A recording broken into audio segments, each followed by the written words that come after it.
System riding to the core. Yeah. Reppin' inner city left. This is the Inner City Left broadcast. Today is Tuesday, December 31st. I am Amin TMK alongside Emoja Lil Tanky Sumler. Happy New Year's Eve. My friend, do you celebrate? What are your thoughts and feelings today on this NYE? You know, I guess the last year of every president's, year, I guess they're always impactful. You kind of think about them as throwaway years, like, oh, okay, well, the other guy's about to come in. I guess nothing big is gonna happen. Like, were we just missing it all along? Have like all the transition years been this fucking wild? Like, I'm actually gonna have to go back and check, like, what was Bush's last year like before Obama got in? You know what I'm saying? What was Obama's last year like, before Trump got in? Cause wow, this been a year, bruh. Been quite the year. Let's talk about it. You mentioned jump off Joey B. Definitely not a good year for him, I would say, at least in terms of his PR.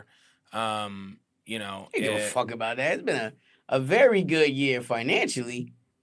I know he doesn't care. Obviously, he doesn't care, but that's the problem. He doesn't care. So, because of that, like his legacy, I think, is going to be, if he cares about it, I don't know. But his legacy is definitely not going to be what he stated that it was going to be, which was, he's the best president of all time. Jack, name one time I ever made a mistake in the history of my presidency. Name one time. So, my son has done nothing wrong. Right. Let me ask you. I've done nothing wrong. What's the legacy of this final year of Joe Biden? I don't think everybody talks about legacy. This last year did not do anything bad for Joey Biden's legacy. Maybe in the minds of liberals that haven't looked at who he is. I mean, the thing you have to give Joe Biden is he's incredibly transparent. Well, far more transparent than, say, Clinton or Bush, more transparent than Trump, way more transparent than Obama. Joe Biden is who he has always been. He's been this guy since the 70s. Brash, arrogant, cocky, sycophantic of Israel, segregationist. I don't see what he's done in this last year that's really put him out of spec for what he's always been. I mean, this is the guy that came up with Strom Thurmond and looked up to him. I mean, the fact that he spent his entire year arming Nazi ethno state in Ukraine, I mean, that to me, that just tracks. None of that is surprising. The fact that he's allowing Ashkenazis in the Levant to ethnically cleanse brown Palestinians, none of that is shocking. Like, that's who he's always been. It's just unfortunate. Democrats, right? The veil of Democrat rolls over you. A Democrat president. It has this mystique, this aura. We're like, okay, well, finally, we've got the goodies in and good things are gonna. This is what people think, right? So, like, no matter who the Democrat president is, this is what you imagine. And it would have been even worse for Kamala. And we're going to come back to that, right? But I mean, to me, this is Biden, classic Biden. Okay, he caught COVID a couple of times. Maybe the brain fog is more severe than it would have been. But let's be honest, the dude that ran in 2020 wasn't exactly cogent. He didn't sound like Biden from 90s. He didn't sound, you know what I'm saying? And like, people are like, oh, people get older. Yeah, and that's the fucking reason why, after a certain age, you shouldn't be the president. You're no longer, quite possibly, you're no longer. In China, they have an age limit for their chairman. There's right, and this is where we lose the liberals. Oh, you're being ageist. You're being, that's bullshit. Like, the president is the leader of the United States, and that is a demanding job. It is a demanding job. And it's probably beyond the frame of any 80-year-old alive. Like, were you a fucking Olympian? You know what I'm saying? Like, look at how much they age. Look at how young Obama looked. You know what I'm saying? When you see him in 2006, 2007. Look at him now. He doesn't look like he's aged 20 years. He looks like he's aged 40 years. How much worse is that going to be? And this was a man, I won't say in the prime of his life, but much younger, right? He was the youngest president of all time, right? So far. And that tracks. And he doesn't look like it at all now. Right? I mean, so I really don't think legacy is the conversation. American presidents' legacies are what people want them to be. I mean, if you thought that you were about to get some great freedom fighter, then that's on you. He straight up said in 2020, and we talked about it on this podcast, nothing will fundamentally change. I mean, it does. What do we say? He's an incredibly straightforward politician in that way. I think there's a couple things that come to mind. There's a lot of things that he sort of hinted at or promised at when he was running for president. I think, canceling student loans was one of those things. There was the conversation around giving, $60 billion to HBCUs. There was this idea that he was an environmental president. There was, just and 80 million people sort of voted, not for that, but sort of the idea that he wasn't Donald Trump. And before that, even in the Democratic primary, it was not really, it was like, I don't want to say hinted at, but everyone knew the idea was like, well, Joe Biden is a white guy. And to beat, Donald Trump, we need a basically conservative type white guy, some people call them like so then what's the point? Dinos or the rhinos or whatever. Well, they convinced 80 million people to vote for Joe Biden, a man that could barely have a conversation, could barely debate. And they saw that in this final debate. We were watching it all years. I think his legacy, or maybe legacy is the wrong word, but what he leaves for us is this understanding that there can be this old,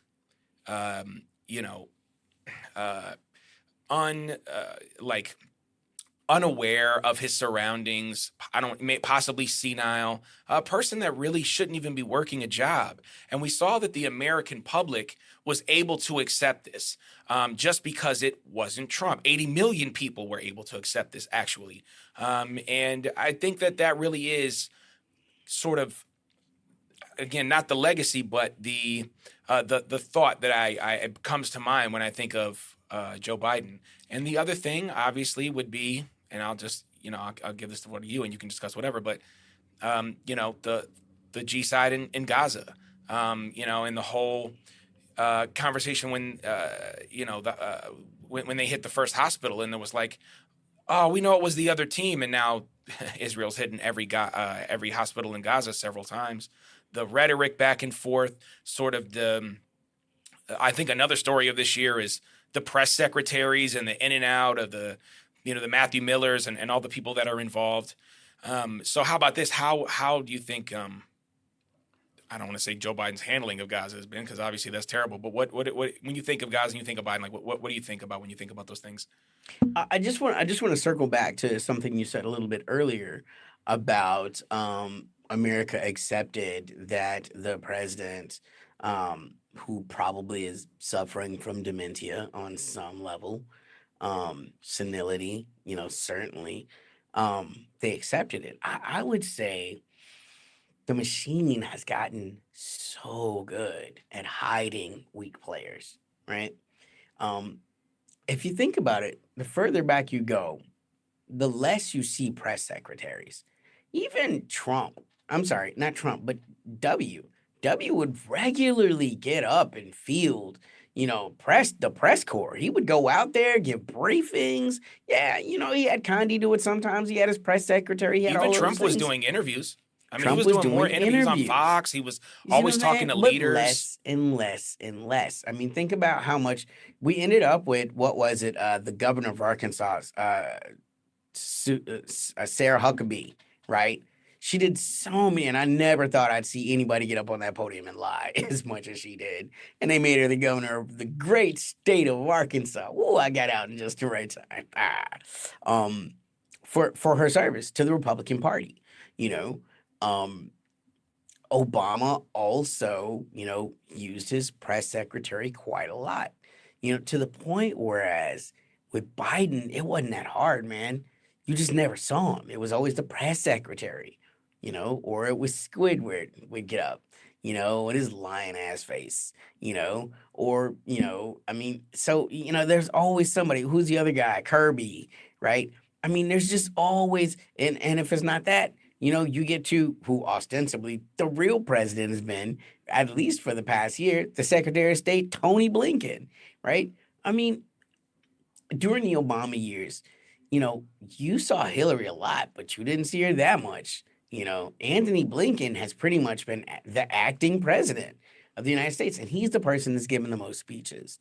Um, Now, as it relates to Palestine, right? Again, this is a person who is a die-hard evangelical who has his entire career talked about wanting to bring back the kingdom of Israel. If Israel didn't exist, we would create it, right? Um, in his opinion, right, the Palestinians, the biggest problem with them is they just won't die quietly.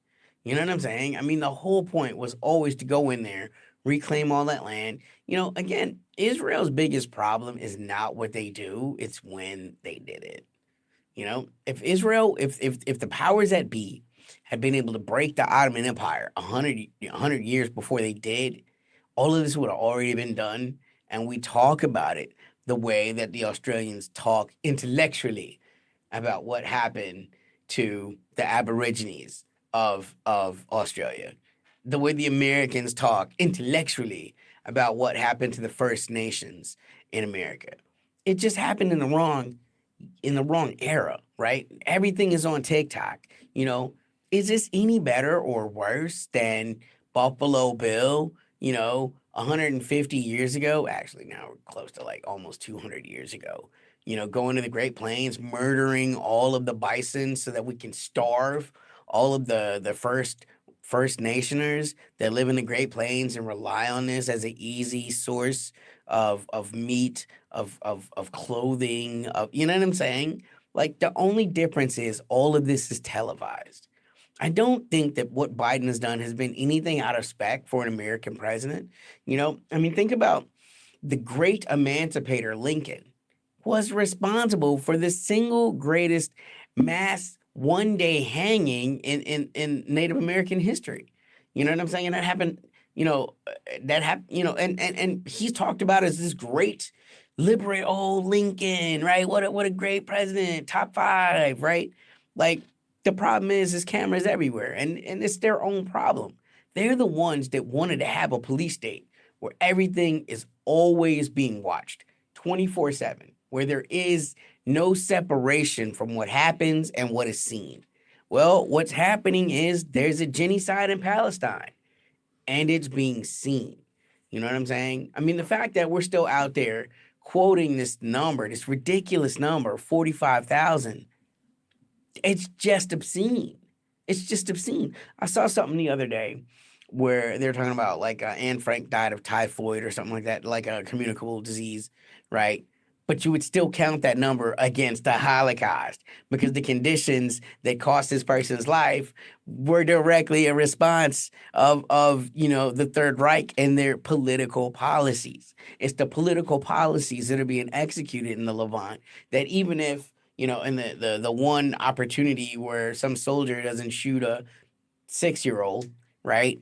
They've starved them to death. We've already got 6 infants, young children in Palestine that have frozen to death because it's wintertime. You know what I'm saying? Did the IDF shoot those people? No. Did the nation of Israel kill them? Yes. Did the United States of America, are they complicit? Abso-freaking-lutely yes. And it wouldn't have changed if it was Trump, but at least the American population would have had a voice to be like, oh my God, because Trump represents, right, the ultimate of all evils.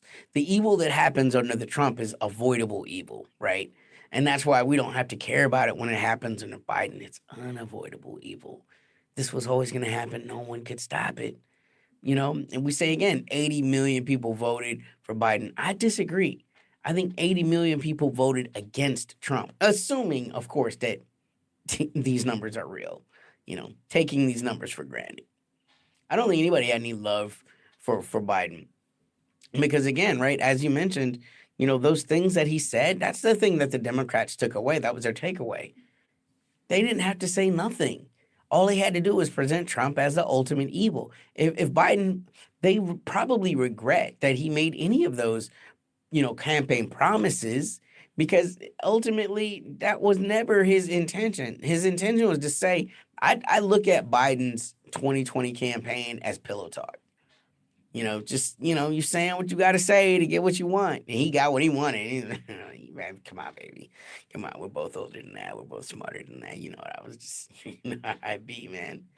And that was Biden, right? And that's why, like with Kamala, they didn't even do that. No pillow talk. No pillow talk. You hate Trump, right? But how many times can you run the same stunt, man? They were ready for it. And the thing is, Trump is like why didn't Hillary. people vote against Trump this time? You were saying that 80 million didn't vote for Biden.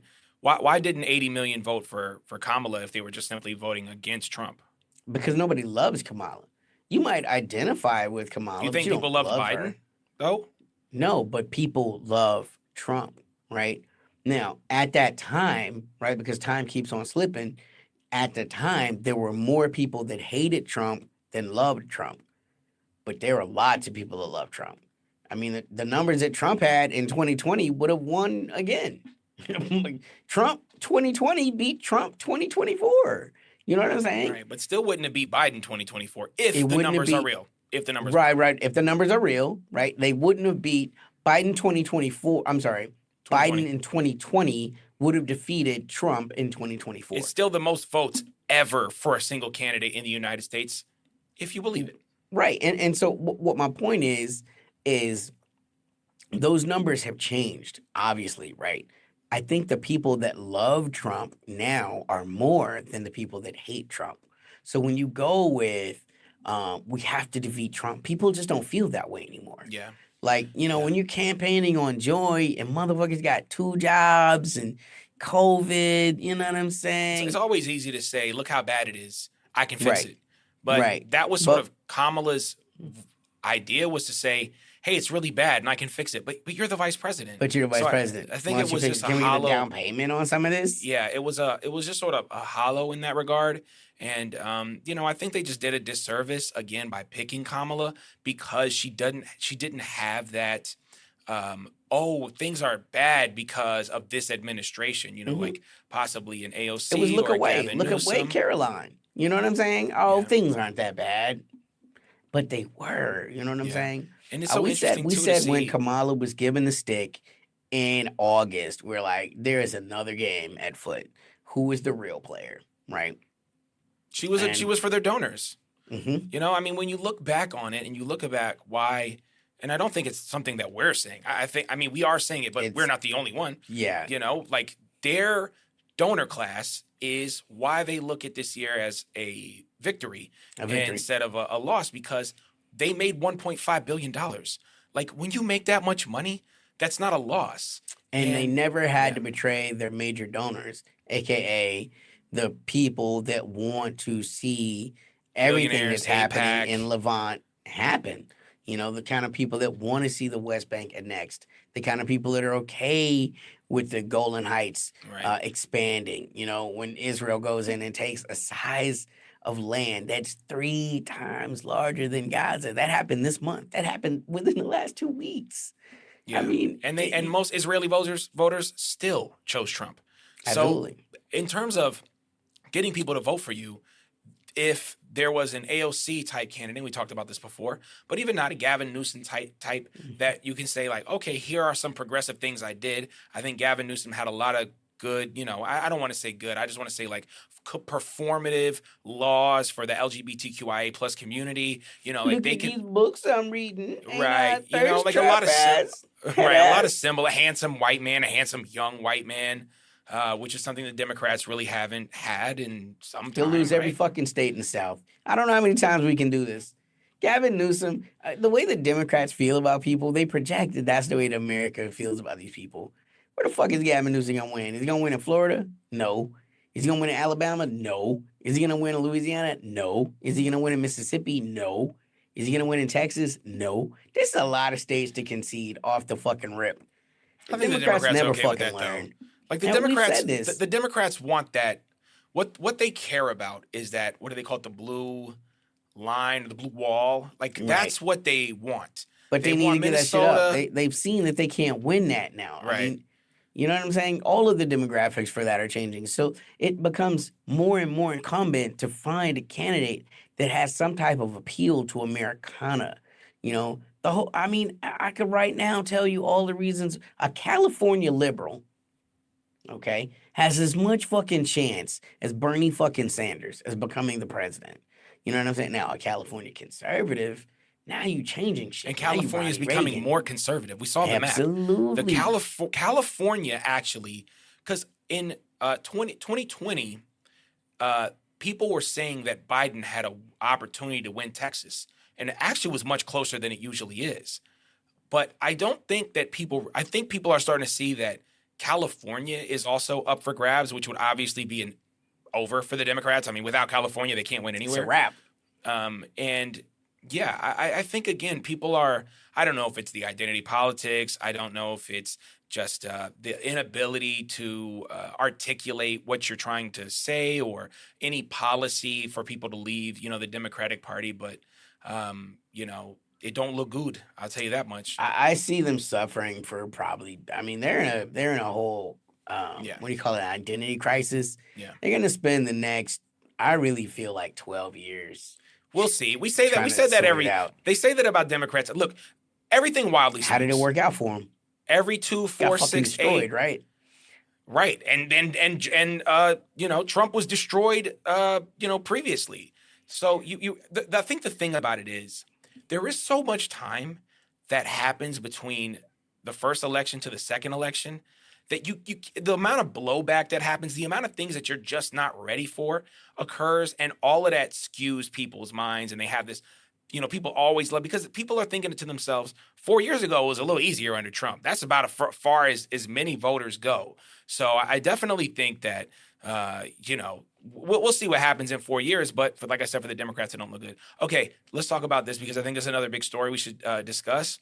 And that is, global war. I mean, we have the war in Russia and Ukraine, the Orishnik now becoming a modern term.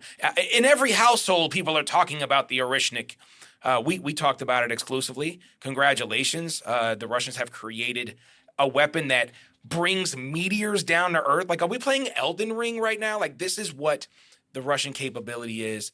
What did 2024 give us in Russia, Ukraine? What are your thoughts from this year over that conflict? I mean, this year has increased my desire to see people engage in peaceful conflict resolution more than ever, because the technological advantage the United States had is dissipating. You have 2, possibly 3 6th-gen Chinese planes on the horizons. China's got drone carriers. They have 8 freaking aircraft carriers out of the dock with the ability to build more. You know what I'm saying? I mean, Russia's Orishnik, which is now, I remember in the Bush years how proud they were when they pulled out that JDAM, the original Moab, the mother of all bombs, it's 20,000 tons of detonative power, how powerful it was, and that was a psyop, it was meant to be, it was a real bomb, right? But it was meant to cow people. Like, you fuck around, you throw one of these, you don't know how many we got, you know what I'm saying? We don't know how many we got. Right. We know we Intimidating. will use, right? But the Orishnik, it becomes that conversation all over again, right? Now you got something much scarier. You're talking about something that is a step between conventional munitions and nuclear munitions, because there's always the calculus of, well, look, there's only so much damage a conventional weapon. It's not great. We don't want to get struck with a missile and have 500 people die. That's not great. But, like, it's hard to go from a bomb that kills 500 people to maybe 1,000 people to maybe 20,000 people in one go to, like, a bomb that can kill 100,000 people immediately. Right. There's not really a midpoint. There's no. Yeah. You either wiping this city out, buddy, or you're fucking up this building, right? Like, I feel like the nuclear weapons are like the Saitama. Yeah, We built a people bomb that's really too strong. don't understand the true destructive capacity. That's the thing I've been seeing all over the internet. It's why sometimes we'll take a day or two off just to get additional knowledge, man. Everywhere I've been looking, oh, Israel used a tactical nuke in Syria. Shut the fuck up. Y'all sound stupid as hell. Like, first off, it would be so earth shattering if something like that happened, and it'd be so detectable. You just couldn't hide something like that. It's a little thing called radioactive isotopes to stick the fuck around.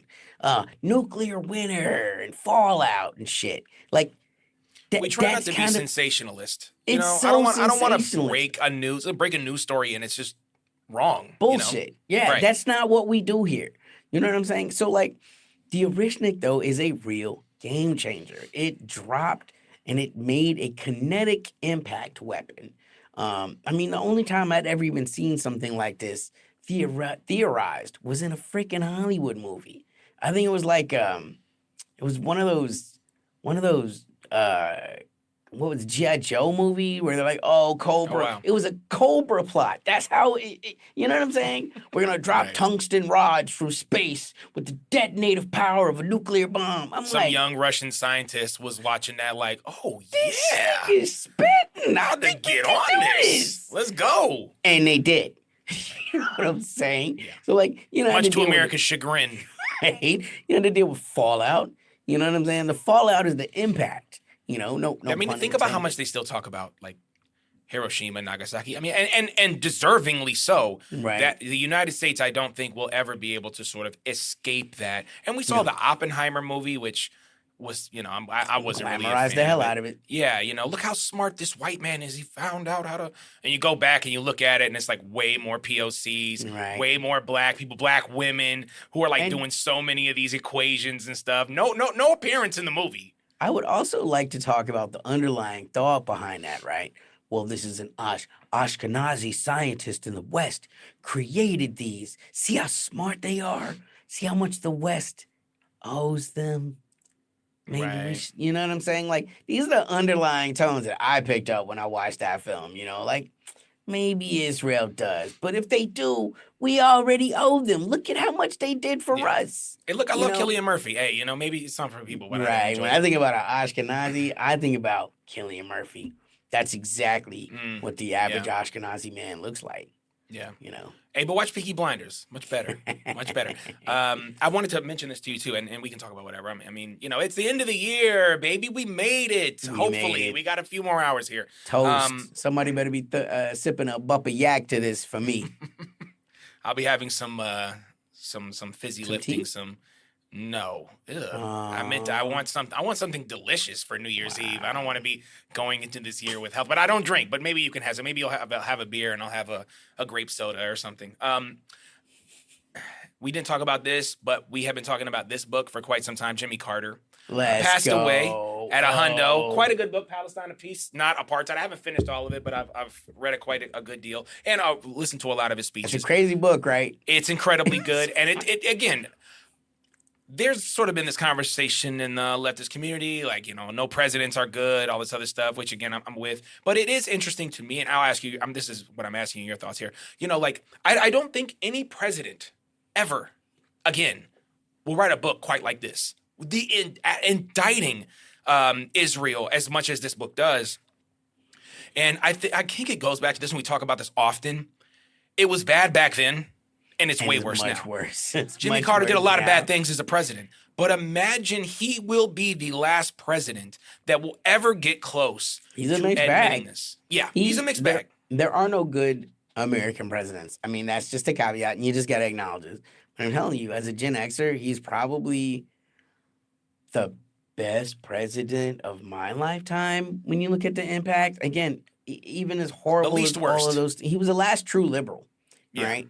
After him, you get neoliberals, or like in the sense of Bill Clinton, fake Right. liberals, straight up Out, actually neocons, posing as liberals or neoliberals. But he was one of those people that, rightly or wrongly believed that, there was a way that a responsible way to carry out white man's burden, right? Like that's him. He was more impactful after his presidency than his presidency, which is again, right? That's how they be. Oh, you discovered you could do good things now, Right. but during your presidency, you forced Egypt to sign a peace deal and normalize treaty. Anwar Sadat probably knew that he was gonna be killed. Probably egged it on a little bit. Might have had something to do with it. You know what I'm saying? I mean, it's hard to believe the president wouldn't know about any of those things.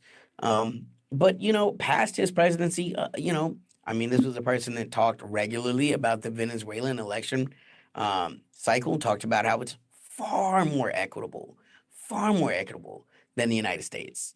He talked about how it's less corrupt. This is a person that straight up called the Israelis an apartheid state. Like no president would do those things today. No president at all.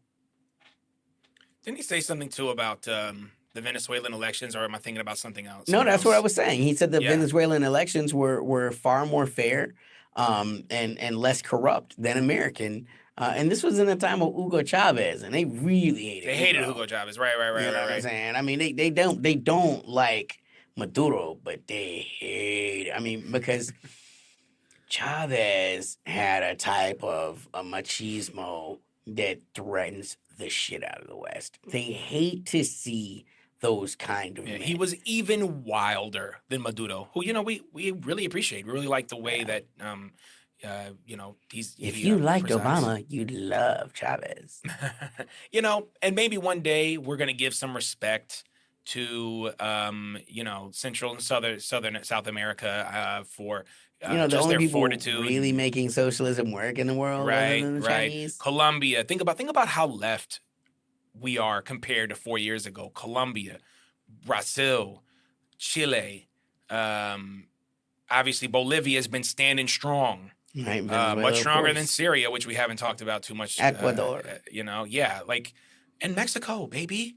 Claudia Sheinbaum. Claudia Sheinbaum. Doing it big. Maybe we can get. Maybe y'all just don't want to see a woman president. I don't know. Some don't. Damn, I voted for a woman president. I don't know I about did y'all. too. So, yeah. Okay, let's wrap this thing up. I want to give a shout out to our podcast listeners. We're available everywhere you find podcasts: Apple Podcasts, Spotify, iHeartRadio, blah blah blah blah blah. All that good stuff. We are also on Patreon. You can support us on Patreon. www.patreon.com/InnerCityLeft. Let's give some love to our patrons. What do you think Y'all about that, carried us Amoja? through the year, man. You carried us through the year. Y'all And we are got some more real things coming. MVPs.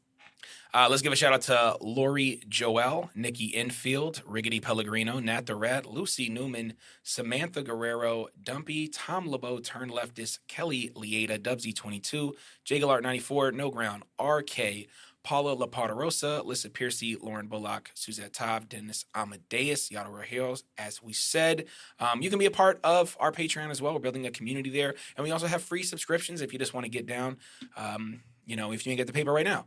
I also want to say that next week, me and Emoja are going to be in Puerto Rico. We'll see if we can do an episode for y'all while we're down there.